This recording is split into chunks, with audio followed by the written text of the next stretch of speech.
few years ago, I stood before the nation and said we needed to be moral defibrillators. We needed to shock the heart of this nation. They tell me that when the heart is in danger, somebody has to call an emergency code. And somebody with a good heart will bring a defibrillator to work on a bad heart. Because it's possible to shock a bad heart and revive the pulse. In this season, when some want to harden and stop the heart of our democracy, we are being called, like our foremothers and fathers, to be the moral defibrillators of our time. But when I look at now how in the middle of a pandemic, we still don't have the conscience to do what ought to be done when it comes to COVID relief and health care for all. This is the answer to these 14 points.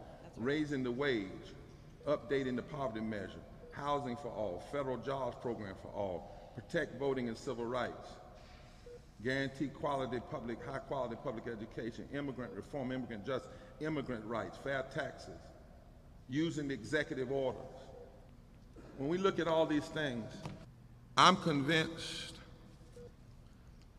that we need a heart transplant. So I went to a friend of mine, Dr. Jackson, who's a heart specialist, who does transplants. And I said, tell me, how do you get to the decision to transplant a heart? And he said, well, first of all, Barber, we got to have a meeting. Before we ever transplant the heart, he said, we have to have a meeting. Yes. I said, you got to have a meeting? He said, yes. He said, we have to bring the best of every area, because the question is, how do you transplant the heart without killing the body? My Lord. My Lord. There's got to be a meeting. Yes. It's not an easy decision, Yes, sir. because you don't want to take the heart out and kill the body. That's it. He said, so every heart transplant takes everybody, Yes, sir. takes the whole team. That's it. It takes a meeting. No one person can do it alone. That's it. That's right. No one group can do it alone. That's right. No one surgeon can do it alone. That's right. And when I left his office, I began to think that the same is true if you're going to change the heart of a nation. That's it. There has to be a meeting. And then the Holy Ghost got a hold of me and said, Barber, you didn't have to go to the doctor. You could have went to God. Because everywhere in the Bible there was fundamental change. It began with a meeting. In the first book of the Bible, God doesn't say let me, he says let us. That's right. There's a meeting that came together that created humanity as we know it. When they got ready to deal with Pharaoh, they had a meeting down at the Red Sea. They all came together and the sea opened up and Pharaoh drowned. When Goliath was running around saying what he was going to do, David had a meeting with 5 rocks. He got 1 for Goliath and 4 for the rest of his cousins. When Shadrach, Meshach, and Abednego were thrown in the fiery furnace, they had a meeting. Down in the valley of dry bones in Ezekiel, the Bible said they had a meeting. And the bones came together and the Spirit blew on them. Jesus had a meeting one day with 5,000 and a few loaves of bread. When Jesus died on the cross, there was a meeting, because the Bible said the prophets that had been dead long ago, when he died, they got up. On Pentecost, there was a meeting. The wind began to blow and tongues of fire came and the word came that your sons and your daughters shall prophesy. But then I started reading the history. In 1852, after the Dred Scott decision, there was a meeting. The abolitionists came together and they said maybe this decision is just one link of the chain of events necessary for the whole downfall of the system of slavery. Therefore, what they have done has only emboldened and intensified our agitation. There was a meeting when Sojourner Truth and Lucretia Mott came together and they began to build the women's suffrage movement.